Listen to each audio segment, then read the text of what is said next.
If you're having a feeling that like you maybe think you should go, or you have that pull to go preach the gospel in a faraway place that's hard to get to, try to walk through that door.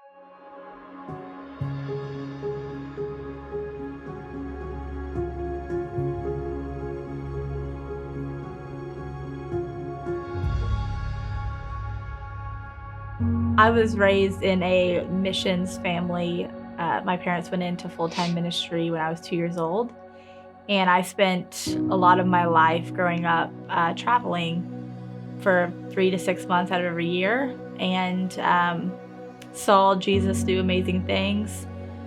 Maybe began to feel a call to the nations, but was not following Jesus for myself. And then I went to college, and about a year into college, God radically kind of snatched me out of the status quo, and I moved out to Hawaii, got saved, and from that point felt like missions and ministry was something that I wanted to do with my life.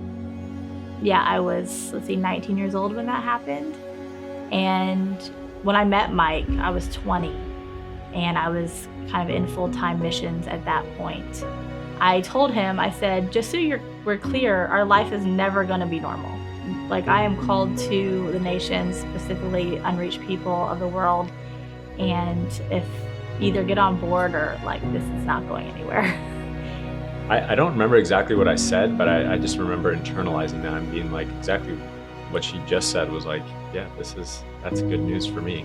A year prior to that, I was living in Greer, South Carolina, and I did like this living room discipleship school, and I wasn't really saved at the time. That first weekend, they were worshiping, and something in my spirit just broke, and the only way I can say it is that like I met God that weekend, and like the information that was in my head made the travel to my heart, and it became so real, and I was crying, and I was raising my hands, and I was worshiping, and it was like a sense of freedom for the first time.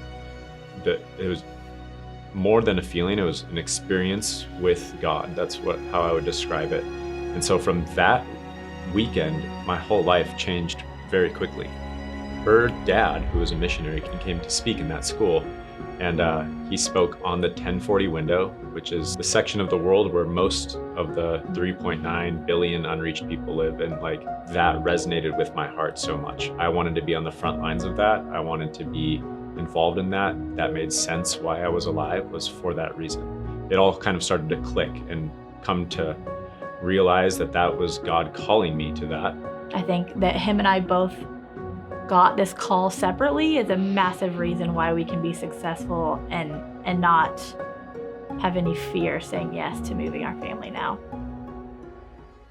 The 1040 window is the coordinates on a map of 10 degrees and 40 degrees latitude.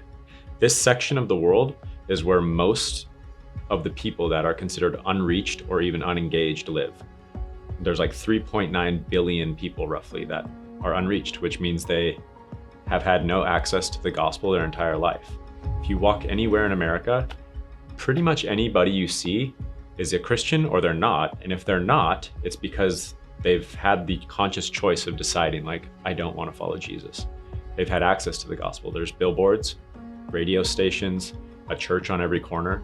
Most people they know would consider themselves a Christian. In the West and in the countries that are reached, access to the gospel is everywhere. So in these unreached countries in the 1040 window, all these people groups, the majority of them have never heard the gospel. They'll go their whole life and never once meet a Christian. They're not going to see a Bible. They might hear about Jesus or Christianity, but it's going to be so skewed and like twisted and thought of as like evil or whatever. It's not the true gospel. They're not hearing the truth ever. So these people exist, and there's billions of them.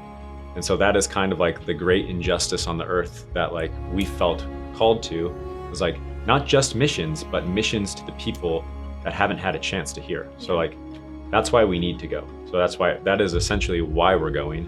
And I think that's specifically what God called us to.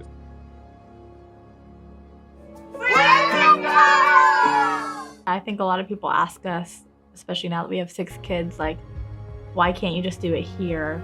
Why can't you just reach your neighbor? What's different? And I think that is the big difference for us, is that we love our neighbor and we will preach the gospel when the opportunity is presented.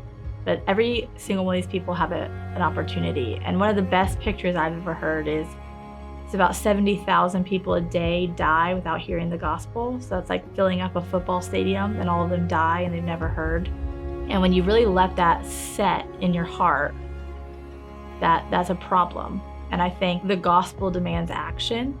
It's very simple. And what that action looks like can be different for each person. Your assignment can look different. But if you don't feel provoked to action, then I think that maybe there's a problem. Like, you need to feel some sort of assignment. I feel like maybe that's too bold to say, but everybody has an assignment. If you follow Jesus, you have a part in the gospel getting preached to every tribe and tongue. So for us, our assignment is to go and be the hands and feet on the ground.